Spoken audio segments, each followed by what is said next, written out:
চন্দনী মশলার সুবাস যেন প্রকৃতির উপহার, মনের আনন্দে ভরে যায় রান্নাঘরে তার ব্যবহার।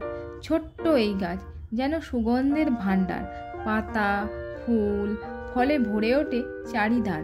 গন্ধ ভরা এই চন্দনী যেন প্রকৃতির এক নতুন কাহিনী, এর ঘ্রাণে মন ভরে যায়, খাবারকে আরও সুস্বাদু করে। এ যেন এক জাদু যা সবার মন জয় করে।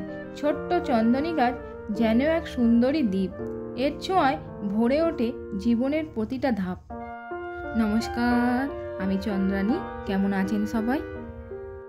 আজ আপনাদেরকে একটা গাছের সাথে পরিচয় করিয়ে দেব। অনেকে হয়তো গাছটা চেনেন, আবার অনেকে চেনেন না। এটা সব মহিলার রান্নাঘরের বন্ধু, রাঁধুনি, যার আরেক নাম চন্দনী। জানেন, আমার শাশুড়ি মা অনেক যত্ন করে এই গাছগুলো লাগিয়েছেন। এর এখন ফুল ধরেছে, এরপর এর যে ফল হবে সেই ফলের আবার অনেক গুণাগুণ। হঠাৎ যদি অম্বল, বদহজম, গ্যাস, পেট ফাঁপার মতো সমস্যা হয়, একে খেলে দ্রুত সমাধান হয়। জানেন, এতে ক্যালসিয়াম, ম্যাগনেসিয়াম, ম্যাঙ্গানিজ, ফসফরাস প্রচুর পরিমাণে থাকে, তাই হাড়ের স্বাস্থ্যও ভালো রাখে। নিয়মিত খেলে আয়রনের ঘাটতি পূরণ হয়, ফলে রক্তাল্পতাজনিত সমস্যা দূর হয়।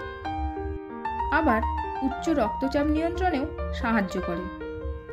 আয়ুর্বেদ বলছে এটা শ্বাসযন্ত্রের যে কোনো সমস্যা, বিশেষ করে কফজনিত কোনো সমস্যার সমাধানে বিশেষ সহায়ক।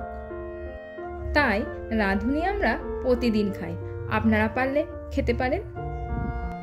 বিকেল হতে না হতে কালো মেঘে পুরো আকাশটা ছেয়ে গেছে। আমি তো বেরিয়ে পড়েছি জগন্নাথের পুণ্যযাত্রা উৎসবে যাওয়ার জন্য। যতই মেঘ উঠুক আর বৃষ্টি হোক, আমি তো যাবই। জানেন, আমাদের এখানে আমাদের বাড়ি থেকে কিছুটা দূরে একটা মন্দিরে রথযাত্রা উৎসব উদযাপন হয়। আমরা আজ সেখানেই যাচ্ছি। ক্যামেরা নিয়ে মন্দিরের ভিতর প্রবেশ নিষেধ, তাই চেষ্টা করব দূর থেকে মন্দিরটা দেখানোর জন্য। আজকের মতো টাটা।